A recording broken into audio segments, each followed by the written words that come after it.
परीक्षावाणी short notes video number 28 में आपका स्वागत है। हमने उत्तराखंड की तैयारी हेतु इंस्टाग्राम पे 3 पेज बनाए हैं। उत्तराखंड सामान्य ज्ञान के लिए, उत्तराखंड जीके ऑफिशियल के नाम से, सामान्य ज्ञान यानी जीएस की तैयारी के लिए जनरल स्टडी ऑफिशियल 1 के नाम से और हिंदी की तैयारी के लिए हिंदी क्लासेस ऑफिशियल के नाम से। इन तीनों का लिंक डिस्क्रिप्शन बॉक्स में भी दिया गया है।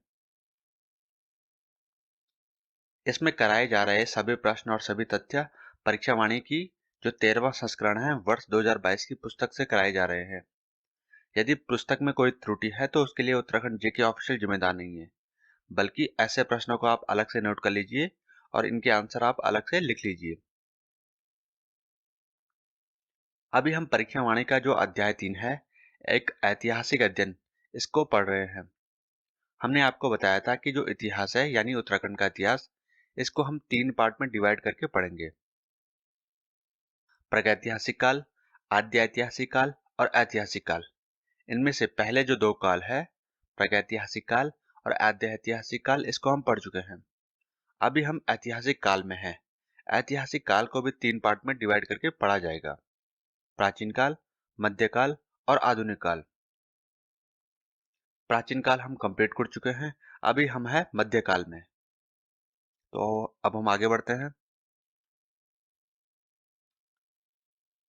मध्यकाल में आज हम पढ़ेंगे गढ़वाल का परमार राजवंश, यानी जिसे हम परमार राजवंश के नाम से भी जानते हैं। तो ये पार्ट 1 है। इसके बाद इसके 2 पार्ट और आएंगे।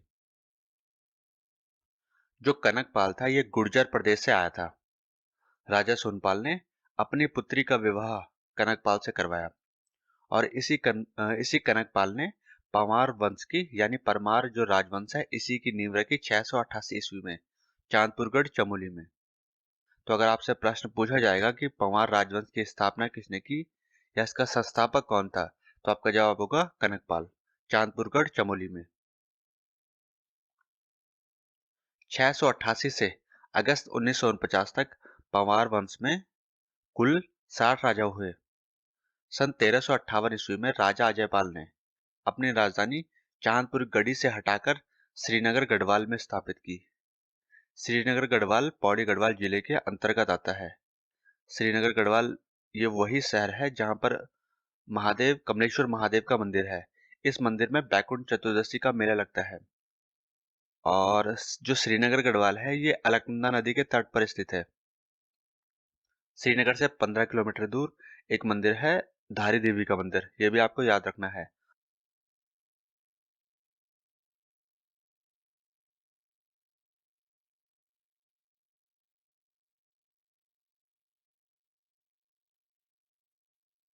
अजयपाल ने देवलगढ़ में अपनी कुल देवी राज राजेश्वरी की प्रतिष्ठा की।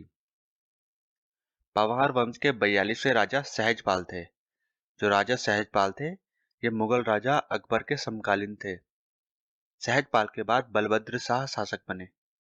बलभद्र ये वही शासक है जिन्होंने शाह की उपाधि सबसे पहले धारण की थी और इन्हीं के बाद से शाह की जो उपाधि है वो परंपरा के रूप में शुरू की गई। बलभद्र के बाद यानी बलभद्र शाह के बाद मान शाह ने शासन किया। मान शाह के बाद श्याम शाह ने, श्याम शाह के बाद महिपत शाह ने। तो जो मान शाह थे इनके सेनापति का नाम नंदी था और जो राजा श्याम शाह है इनका उल्लेख जहांगीर नामा में भी मिलता है। महिपत शाह ने तिब्बत पर 3 बार आक्रमण किया। महिपत शाह के सेनापति थे माधोसिया भंडारी, रिखोला लोधी व बनवारी दास। महिपत शाह की युद्ध में मृत्यु हो गई थी और जो इनका पुत्र था पृथ्वीपति शाह, इसकी उम्र केवल 7 वर्ष थी। इसलिए जो इनकी रानी थी रानी कर्णावती, इन्होंने शासन किया परमार वंश में। तो 1635 में जो मुगल राजा थे शाहजहां, इनके सेनापति थे नजावत खां, इन्होंने दून घाटी पर हमला बोल दिया। तो रानी कर्णावती ने अपनी सूझबूझ से मुगल सैनिकों को पकड़वा लिया और उनकी नाक कटवा दी। इसी घटना से रानी कर्णावती नाक काटी रानी के नाम से प्रसिद्ध हो गई। जब राजा पृथ्वीपति शाह बने तो इनके टाइम में मुगल शहजादा दारा शिकोह थे, इनके पुत्र थे सुलेमान शिकोह, यह उत्तराखंड आए तो इन्होंने इनको आश्रय दिया। पृथ्वीपति शाह के पुत्र थे मेदिनी शाह। मेदिनी शाह ने पिता की इच्छा के विरुद्ध यानी पृथ्वीपति शाह की इच्छा के विरुद्ध सुलेमान शाह को वापस दिल्ली भिजवा दिया। धन्यवाद। नेक्स्ट टॉपिक हम अगले वीडियो में कवर करेंगे।